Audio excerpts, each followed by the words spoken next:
Hello everyone, my name is Charlize and today I'm going to be telling you about the 10 sci-fi books that I read in September for the Sci-Fi September readathon.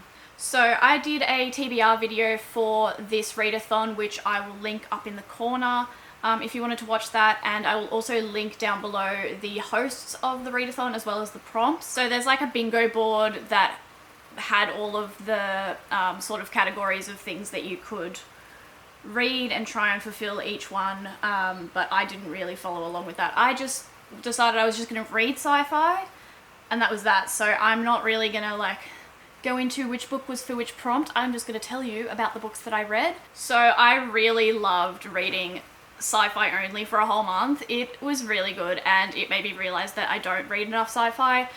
I have always loved sci-fi, but for some reason I just don't read it often enough. I guess I have never had really good recommendations, but through the Sci-Fi September readathon I have found some new people to subscribe to, so that's really good.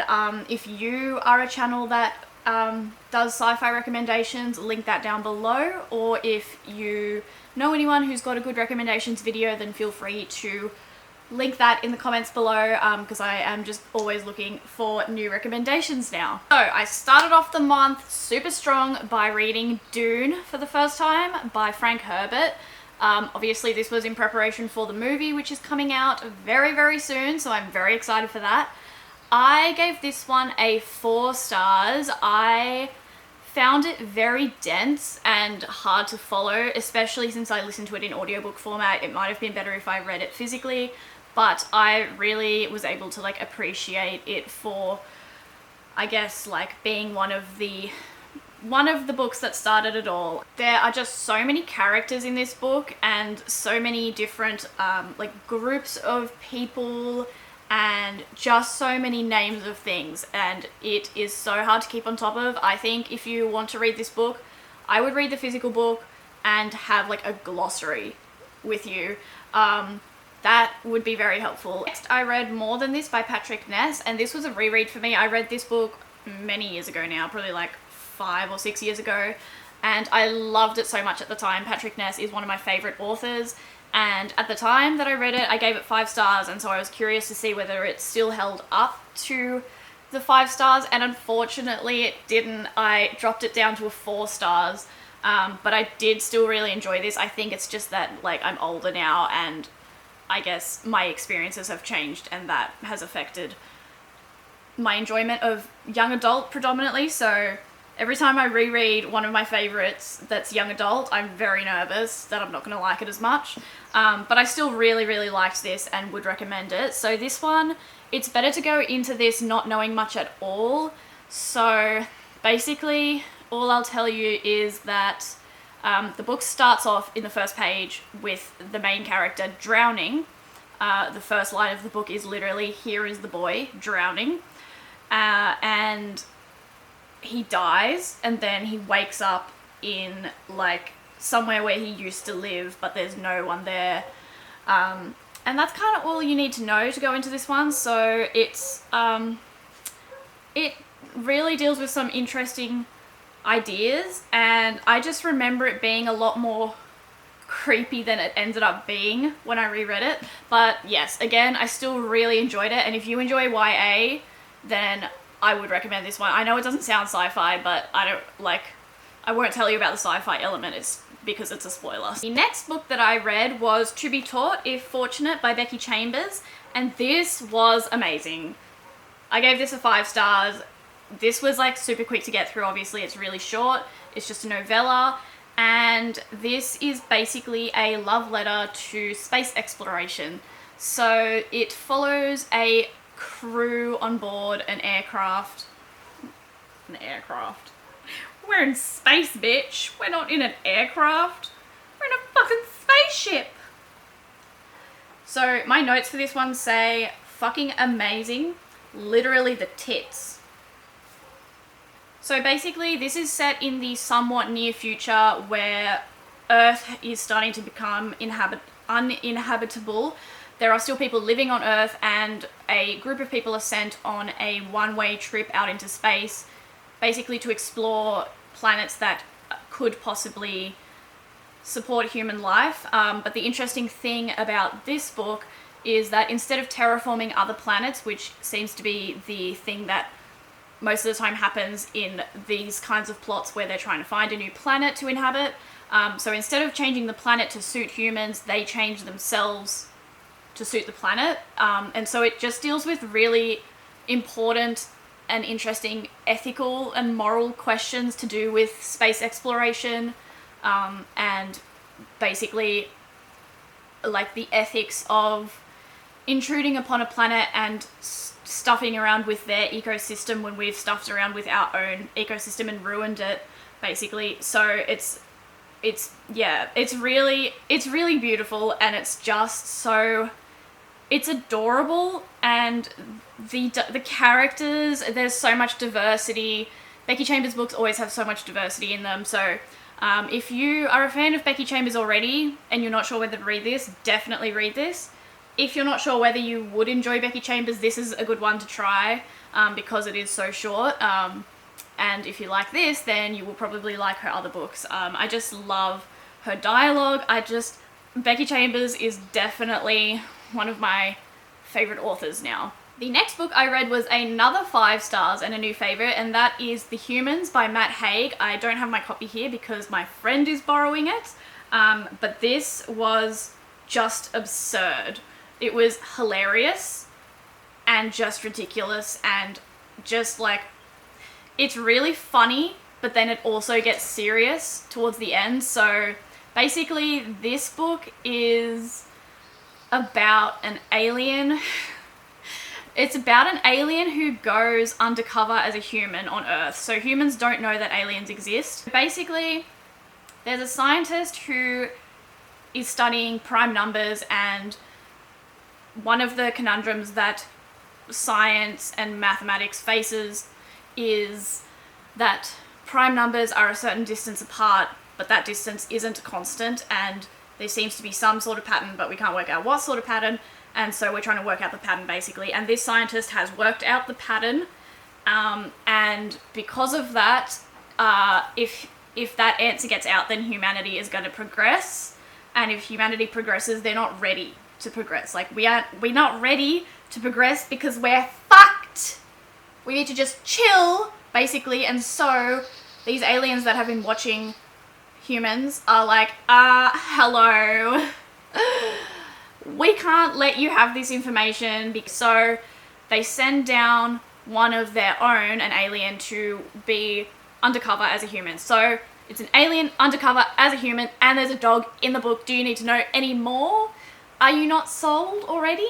So like, obviously that's going to be absolutely hilarious. And I've read Notes on a Nervous Planet, The Midnight Library, and now The Humans, and this is the book where it became evident to me that the author is vegan. I was like, there's a chapter called Dead Cows in this book, and I read that chapter and I was like,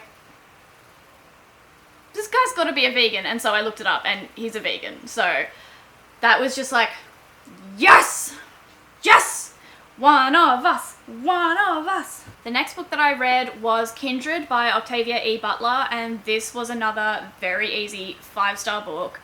And this is one of the cornerstones of science fiction. This is the first ever science fiction book to be published by a black woman.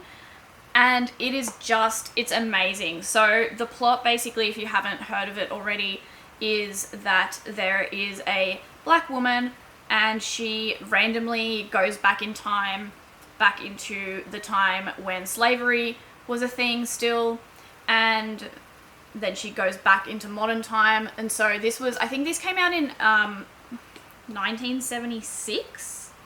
Is that right? Yeah, 1979.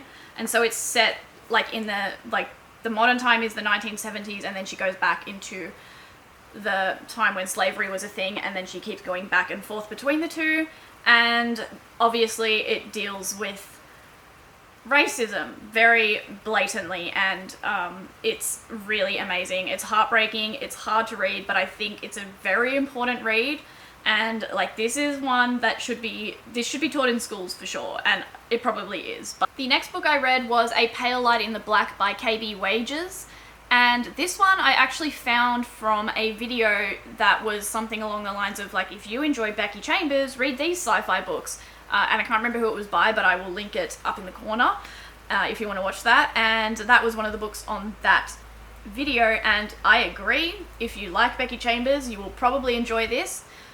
I'd had some issues with this book, but I ended up giving it a 4 stars. Well, now we have cool lights.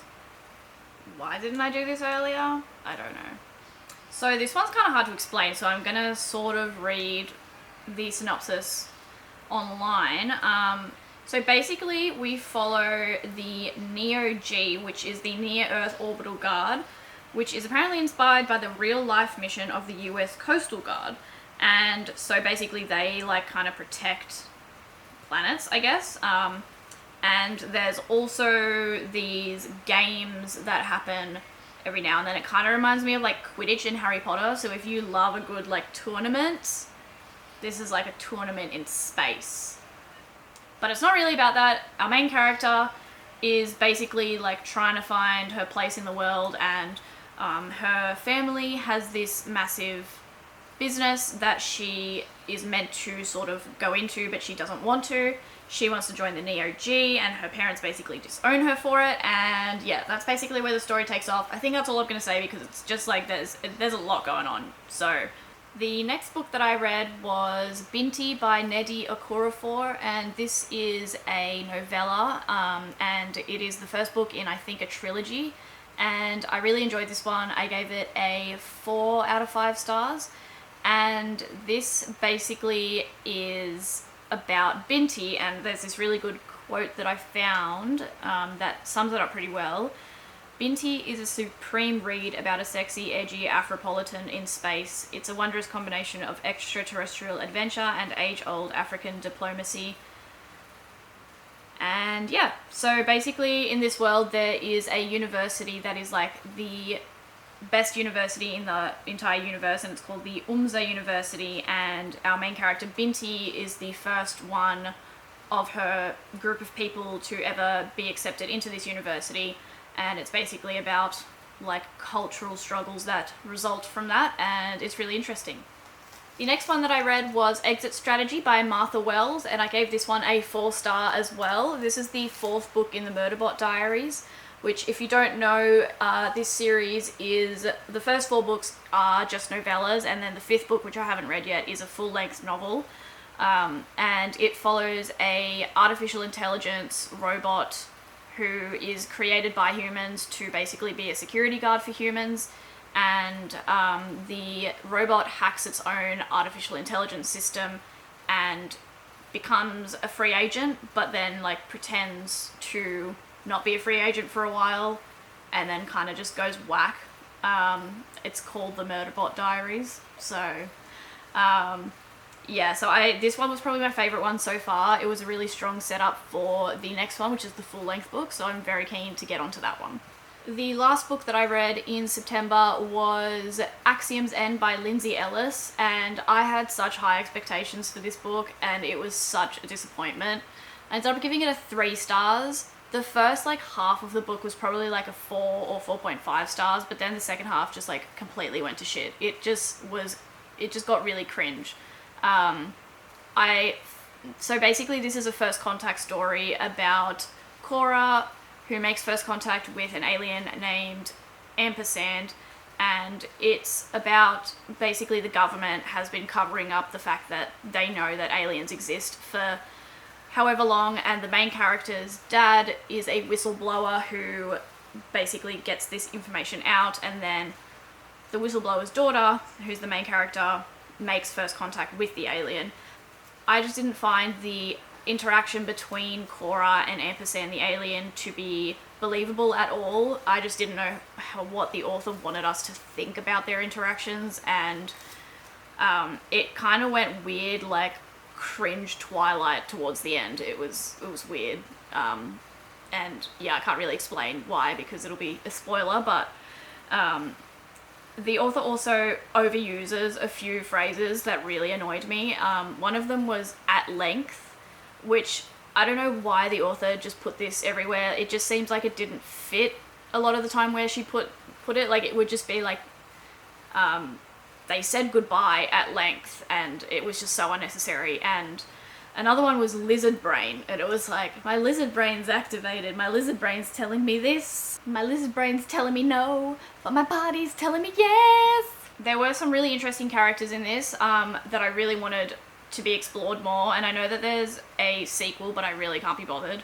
And those characters were Nils and Luciana. I found those characters really interesting, and I really thought that the whistleblower aspect was going to be explored more, and I really wanted that to be explored more. Okay, those are all of the books that I read for the Sci-Fi September readathon. I will leave the links to the hosts down below, and let me know in the comments if you participated and what you read.